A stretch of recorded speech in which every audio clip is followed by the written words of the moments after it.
ഒന്നും ടഫല്ല.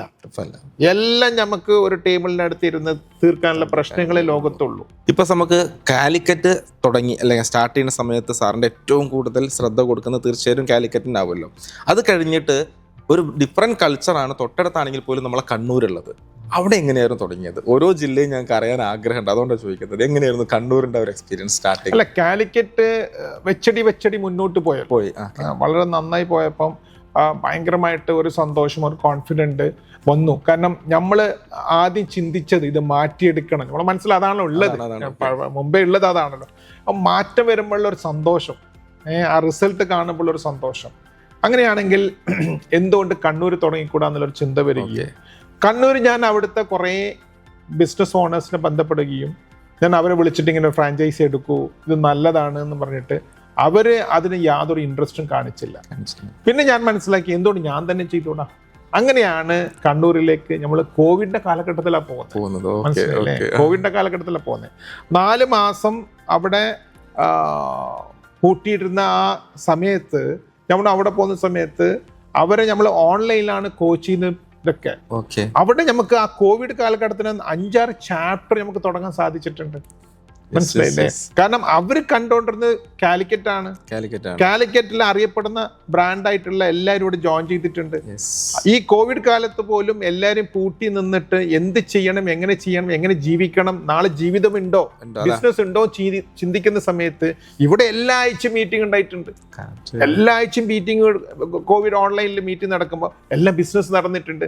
പരസ്പരം സഹായിക്കുന്നുണ്ട്. ഓക്സിജൻ വേണ്ടവർക്ക് ഓക്സിജൻ കൊടുക്കുന്നുണ്ട്.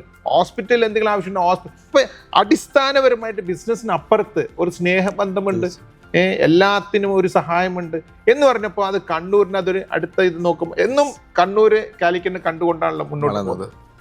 ഇതും കൂടെ BNA കണ്ടോണ്ട് കൂടെ കാലിക്കറ്റിനെ കണ്ട് ഡബിൾ സ്പീഡിലാണ് കണ്ണൂർ വളർന്നത്. അതായത് മൂത്ത കുട്ടിയേക്കാൾ രണ്ടാമത്തെ കുട്ടി സ്പീഡായിട്ട് ഓവർ സ്മാർട്ടായിട്ട് പോയിക്കൊണ്ട്. അപ്പൊ ഇത് രണ്ടും ഓക്കെയാണ്. കാലിക്കറ്റും കണ്ണൂരും നമുക്ക് ആ ഒരു വൈബിലേക്ക് പോകുന്നു. എൻ്റെ ഡിഫറെന്റ് ആണ് നമ്മുടെ വയനാട്, അല്ലേ? എപ്പോൾ നോക്കിയാലും നമുക്ക് ഏറ്റവും കൂടുതൽ നമുക്ക് ചലഞ്ചസ് നേരിടേണ്ടി വരുന്ന ഒരു സ്ഥലം കൂടെയാണല്ലോ വയനാട്. അതെവിടെ എങ്ങനെയാണ് സാറ് ബിൽഡ് ചെയ്യുന്നതും ഇപ്പൊ മെയിൻറ്റെയിൻ ചെയ്യുന്നതും? എന്റെ ചിന്തിക്കുന്ന രീതി ശരിയാണ്. ഞാൻ പലപ്പോഴും ഓരോ കാര്യം നടക്കുമ്പോഴും ഇങ്ങനെ ചിന്തിക്കുന്ന ഒരാളാണ്. ഇപ്പൊ ഞാൻ ഈ വയനാട്ടിൽ യാത്ര ചെയ്യുന്ന സമയത്തും വയനാട് ബിസിനസ് ഓണേഴ്സായിട്ട് സംസാരിക്കുന്ന സമയത്തും അവർക്ക് എന്നും കോഴിക്കോട് പോയിട്ട് സാധനം വാങ്ങിക്കാം. കോഴിക്കോട് കഴിഞ്ഞിട്ടാണ് ഞങ്ങള് ഇവിടെ ഒന്നും ചെയ്യാൻ പറ്റൂല, ഇത് ചെറിയ സ്ഥലമാണ്, മനസ്സിലായില്ലേ? എന്തെങ്കിലും അത് നടക്കുന്നത് കോഴിക്കോട് പോകണം, നമ്മൾ ഇങ്ങനെ ജീവിച്ചു പോകാനേ പറ്റുള്ളൂ ഒന്നൊരു സ്ഥിതിവിശേഷം പലരിടത്ത് സംസാരിക്കുമ്പോൾ അങ്ങനെ തോന്നും. അപ്പൊ ഞാനൊരു ചാലഞ്ച് ഇഷ്ടപ്പെടുന്ന ആളാണ്, അത് ഏറ്റെടുക്കാൻ ഭയങ്കര ഇഷ്ടമുള്ള ആളാണ്. അപ്പൊ ഞാൻ വിചാരിക്കും അങ്ങനെയാണെങ്കിൽ വയനാടും കൂടി ഇത് കൊണ്ടുവന്ന് പഠിപ്പിച്ച് ശരിയാക്കി എടുക്കണം. അവർക്ക് ആ മാറ്റം തീരുമാനിച്ചു. കാരണം വയനാടുള്ള ഒരു ബിസിനസ് ഓണറും അമേരിക്കയിൽ പോയിട്ട് ബിസിനസ് ചെയ്യണം ഒരു കാലഘട്ടത്തിൽ, അവർക്കായിട്ട് കണക്ഷൻ കൊടുക്കണം. അങ്ങനെ ചിന്തിക്കുന്ന രീതിയിൽ മാറ്റിയെടുക്കണം ഒരു ആഗ്രഹം വരികയും, കാരണം ഈ കാലിക്കറ്റ് തുടങ്ങിയപ്പോൾ കണ്ണൂർ തുടങ്ങി ആ സന്തോഷം ഉണ്ടല്ലോ. അപ്പൊ കോൺഫിഡൻസ് ലെവലില് 100% മുകളിലായി. മനസ്സിലായി? ഇത് എന്ത് ചെയ്തിട്ടും നമുക്ക് മാറ്റിയെടുക്കാൻ പറ്റും എന്നുള്ള ഒരു സിറ്റുവേഷൻ. കാരണം ഒരിക്കലും ചെറിയൊരു ഏരിയയിൽ അങ്ങനെ നടക്കും തോന്നി. കാരണം അവർ രാവിലെ എണീക്കാറില്ല. നമ്മളെ മീറ്റിംഗ് ഒക്കെ രാവിലെയാണല്ലോ, രാവിലെ എണീക്കാറില്ല. ഷോപ്പ് തുറക്കുന്നതിന് 10-10:30 അവരുടെ ക്ലൈമറ്റും ബട്ട് അതെല്ലാം ഇന്ന് മാറി വളരെ സക്സസ്ഫുൾ ആയിട്ട് വയനാട് പോയിക്കൊണ്ടിരിക്കുകയാണ്. ഇപ്പോൾ ഞങ്ങൾ ലാസ്റ്റ് വീക്കിൽ വയനാട് പോയിരുന്നു. വയനാട് നമുക്ക് ഓരോ ചാപ്റ്റർ ആണല്ലോ BNAയിൽ. അവർ പറഞ്ഞു ഞങ്ങളൊരു ചാപ്റ്റർ അല്ല, ഞങ്ങൾ വയനാടാണ്.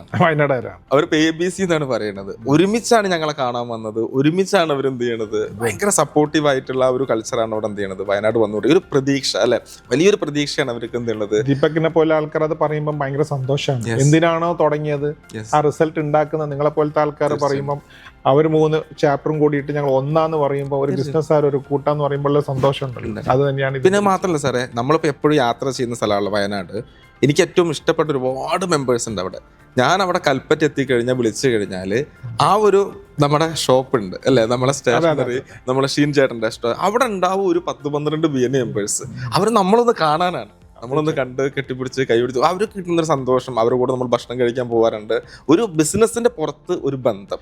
അതെന്താ ദീപക്ക്, ബിസിനസ് എന്ന് പറയുന്നത് നമ്മുടെ നാട്ടിലെ ആൾക്കാർ രാവിലെ 7 മണി 8 മണിക്ക് തുടങ്ങിയിട്ട് രാത്രി 10-11 മണി വരെ ബിസിനസ് ചെയ്യുക, കുടുംബം നോക്കാൻ പറ്റാതെ സമയമില്ലാത്തത്, അല്ല സാമ്പത്തികമായി റോൾ ചെയ്യുന്നൊരു സംഭവം, ഇങ്ങനെയൊക്കെ ആയിട്ടാണ് BNAക്ക് മുമ്പ് അല്ല BNA അല്ലാത്തവർ കൊണ്ട് നടക്കുന്നത്. BNAയിൽ അങ്ങനെയല്ല. നിങ്ങൾക്ക് സമയം കണ്ടെത്തിക്കൊണ്ട് നിങ്ങളെ കുടുംബത്തിനെ നോക്കാനായിട്ട്, നിങ്ങളെ കുടുംബത്തിനോടൊപ്പം എത്ര സമയം വളരെ ചെലവാക്കുന്ന സമയത്ത്, അതേ സമയത്ത് നിങ്ങൾ അവിടെ ഇല്ലെങ്കിലും നിങ്ങളെ ബിസിനസ് വേറെ ലെവലിലേക്ക് പോകുന്ന രീതിയിൽ അത്രയും കാര്യങ്ങളാണ് നമ്മൾ പഠിപ്പിച്ചു കൊടുക്കുന്നത്. അത് ഇപ്പോൾ തട്ടിപ്പീടിയായാലും ശരി, ബ്രാൻഡഡ് ആയിട്ടുള്ള ആൾക്കാരായാലും ശരി, ഇതാണ് BNAയിൽ വന്നു കഴിഞ്ഞാൽ. മനസ്സിലായില്ലേ? അതായത് നമ്മൾ ബിസിനസ് ചെയ്യുന്നതോടൊപ്പം നമ്മൾ എല്ലാ കാര്യങ്ങളും നടക്കണം, നമുക്ക് എല്ലാത്തിനും സമയം ഉണ്ടാണോ, മനസ്സിൽ സന്തോഷം ഉണ്ടാവും. ഇതാണ് BNA പഠിപ്പിക്കുന്നത്. ഇനിയിപ്പോ സാറിപ്പോ വളരെ ഇതൊക്കെ ഈസി ആയിട്ടാണ് പറയുന്നത്. അപ്പം ഞങ്ങൾക്കറിയാം, കാണുന്നവർക്ക് അറിയാം അത്ര ഈസിയുള്ള പരിപാടി ഒന്നല്ലാന്ന്. എക്സാമ്പിൾ പറയുകയാണ്, ഇപ്പം ലാലേട്ടൻ അഭിനയിക്കുന്നത് കണ്ടാൽ പലപ്പോഴും ഡയറക്ടേഴ്സ് പറയും അതൊരിക്കലും ഈസി അല്ല, അത് അദ്ദേഹത്തിൻ്റെ ഫ്ലെക്സിബിലിറ്റി കൊണ്ട് അദ്ദേഹത്തിന് അത് ഈസിയാക്കി എടുക്കുകയാണ് എന്നതുപോലെയാണ് കാസർഗോഡ് കൾച്ചർ അല്ലേ. കാസർഗോഡ് എന്ന് പറഞ്ഞ ബിസിനസ് എല്ലാ ആൾക്കാരൊക്കെ ഉണ്ടെങ്കിൽ പോലും അവിടെ ഇതേപോലത്തെ ഒരു പ്രസ്ഥാനം കൊണ്ടുവന്നിട്ട് മെമ്പേഴ്സിനെ ഒന്ന് സംഘടിപ്പിക്കുക എന്ന് പറഞ്ഞാൽ ശരിക്കും അത് ഡിഫിക്കൽട്ടാണ്. സാറിന് എത്ര എളുപ്പമാണെന്ന് പറഞ്ഞാലും ആ എക്സ്പീരിയൻസ് ഒന്ന് പറയാം കാസർഗോഡിൻ്റെ. അല്ല, കാസർഗോഡ് തുടങ്ങാൻ എന്ന് പറയുന്നത് കുറച്ച് ബുദ്ധിമുട്ടുള്ള കാര്യമാണ്. കാരണം ഒന്ന് രണ്ട് കാര്യമുണ്ട്. ഒന്ന്, ഞങ്ങളെ നാട്ടിൽ, ഞാൻ കാസർഗോഡായിരുന്നു, മനസ്സിലായി, അതുകൊണ്ട് എനിക്ക് നല്ല കൾച്ചർ നന്നായിട്ട് അറിയാം. കാരണം അവർക്കെല്ലാം ഫാസ്റ്റ് മണിയാണ്. ഇങ്ങനെ പിന്നെ അവർക്ക് ഒരു സ്ഥലത്ത് ഇരുന്ന് ബിസിനസ് ചെയ്യാൻ പറ്റില്ല. അവരൊരു ഷോപ്പാണെങ്കിലും 3-4 ഷോപ്പുകളുണ്ടാവും, ഓടി നടന്ന്. അപ്പൊ അവരൊക്കെ ഒരു 1.5 മണിക്കൂർ മീറ്റിംഗിൽ ഇരുത്താന്ന് പറയുന്നത് ഭയങ്കര പാടാണ്. പിന്നെ ഫാസ്റ്റ് മണിന്റെ ആൾക്കാരാണ്. പിന്നെ അവർക്കായിട്ട് ഒരു കൾച്ചർ ഉണ്ട്, ആ കൾച്ചർ പ്രകാരം അവർ പോകുന്നുള്ളൂ. മനസ്സിലായി? നമ്മൾ അവരെ കൾച്ചർ മാറ്റി ചിന്തിപ്പിക്കാന്നൊക്കെ പറഞ്ഞാൽ കുറച്ച് ബുദ്ധിമുട്ടുള്ള കാര്യങ്ങളാണ്. ബട്ട് എന്തായാലും എൻ്റെ നാട്ടില് അങ്ങനെ ഉണ്ടല്ലോ, എൻ്റെ നാട്ടില് വികാര, എൻ്റെ നാട്ടിലൊരു BNA അവിടെയും വരണം എന്ന് വിചാരിച്ചപ്പോ ഞാൻ മനസ്സിൽ വിചാരിച്ചു അതൊരു ചാലഞ്ച് ആയിരിക്കും. ബട്ട് ആ ചാലഞ്ച് നമ്മൾ ഏറ്റെടുക്കണം, അതവിടെ നടത്തണം. ബട്ട് പടച്ചോൻ്റെ അനുഗ്രഹം കൊണ്ട് ഞാൻ വിചാരിച്ചതിനായിട്ട് കുറച്ചുകൂടെ എളുപ്പത്തിലായിരുന്നു. ഇപ്പം ഈ 4 ജില്ലയിൽ നിങ്ങൾ ഒരു മെമ്പർ വാല്യൂ, സീറ്റ് വാല്യൂ നോക്കുന്ന സമയത്ത് ഏറ്റവും കൂടുതൽ ബിസിനസ് ചെയ്യുന്നത് കാസർഗോഡാണ്. മനസ്സിലായില്ലേ? ഓരോ മെമ്പർമാരും, ഇവിടുത്തെ മെമ്പർമാർ ചിലപ്പം ഇതൊക്കെ പഠിപ്പിച്ചു കൊടുത്താലും എത്ര ശതമാനം അവർ ഉപയോഗിക്കുന്ന വെച്ചാൽ ചിലവരൊക്കെ പിന്നോട്ട് തന്നെയാണ്.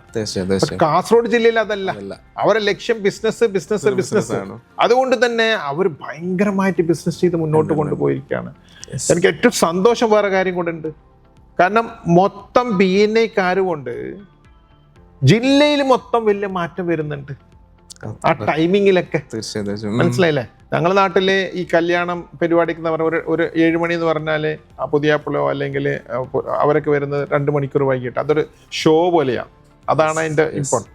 ഇന്നതല്ല, അവിടെ വലിയൊരു ഇമ്പാക്റ്റ് ഉണ്ടാക്കാൻ പറ്റുന്നുണ്ട്, ഒരു കൾച്ചർ നമ്മളെ കൊണ്ട് സെറ്റ് ചെയ്യാൻ പറ്റുന്നുണ്ട്. എന്നെ ഒരു 4-5 വർഷം BNA അവിടെ ശക്തമായി വേരിൽ ഇറങ്ങിച്ചെല്ലുന്ന സമയത്ത് കാസർഗോഡിന് വലിയ മാറ്റം ഉണ്ടാകാൻ സാധിക്കുന്നുണ്ട്. അപ്പൊ നിങ്ങൾ ചോദിച്ച ചോദ്യം ടഫാണോ? ഒരിക്കലല്ല. ഏതൊരു കാര്യം ടഫല്ല. എന്തറിയോ, നിങ്ങൾ വിചാരിച്ച മാതിരി കാര്യങ്ങൾ അവിടെ നടത്തണം എന്ന് വിചാരിക്കുമ്പോഴാണ് ജീവിതത്തിൽ അവർക്കത് ബുദ്ധിമുട്ടായി തോന്നുക. നേരെ മറിച്ച് അവരെ കാര്യങ്ങൾ പഠിക്കും, അവരനുസരിച്ച് നമ്മളും കൂടെ മാറ്റങ്ങൾ വരുത്തി എന്തിനാന്നുള്ള രീതിയിൽ ഇരുന്ന് സംസാരിച്ച് മനസ്സിലാക്കി കൊടുത്തു കഴിഞ്ഞാൽ ഏതൊരു കാര്യം ജീവിതത്തിൽ അത് എളുപ്പമാണ്. ഒരു കുട്ടീൻ്റെ അടുത്ത് നീ ഇരുന്ന് പഠിക്ക് എന്ന് പറഞ്ഞതിന് പകരം എന്തിനാണ് നീ പഠിക്കേണ്ടത്, എന്തിനാണ് ഇത് കഴിഞ്ഞ് എന്ത് സംഭവിക്കും, കറക്റ്റായിട്ട് പഠിപ്പിച്ചു കൊടുത്തു കഴിഞ്ഞാൽ, മനസ്സിലാക്കി കൊടുത്താൽ ഒന്നും ടഫല്ല.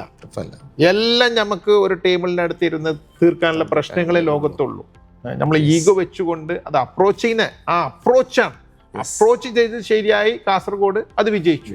അപ്രോച്ച് ചെയ്ത രീതി ഞാൻ ധിക്കാരമായിട്ട് 3 ജില്ലയിലും BNA ഉണ്ട്, അതുകൊണ്ട് കാസർഗോഡ് തുടങ്ങാണ്, നീ ഇങ്ങോട്ട് വാ, ഇങ്ങനെയാണ് അങ്ങനെയാണെന്ന് അതല്ല. നമ്മൾ അവരെ താഴെത്തട്ടിലേക്ക് അവരെ ആ രീതിയിൽ സംസാരിച്ചു, അവർക്ക് ആ ബിഗ്ഗർ പിക്ചർ കൊടുത്തുകൊണ്ട് നിങ്ങൾക്ക് ഇങ്ങനെ മാറ്റം വന്ന് എന്ത് സംഭവിക്കും എന്നുള്ള മനസ്സിലാക്കി കൊടുത്ത് അങ്ങനെ ചെയ്തപ്പോൾ അത് എളുപ്പത്തിൽ അവർ ഉൾക്കൊണ്ടു. അത്രയേ ഉള്ളൂ. ഇപ്പൊ അവർ ഭയങ്കരമായിട്ട് ഇഷ്ടപ്പെടുന്നുണ്ട്, ഭയങ്കരമായിട്ട് BNA നന്നായിട്ട് ഇഷ്ടപ്പെടുന്നുണ്ട്. അവർക്ക് വേറെ ലെവലിലേക്ക് ഇത് കൊണ്ടുപോകണമെന്ന് ആഗ്രഹിക്കുന്നുണ്ട്.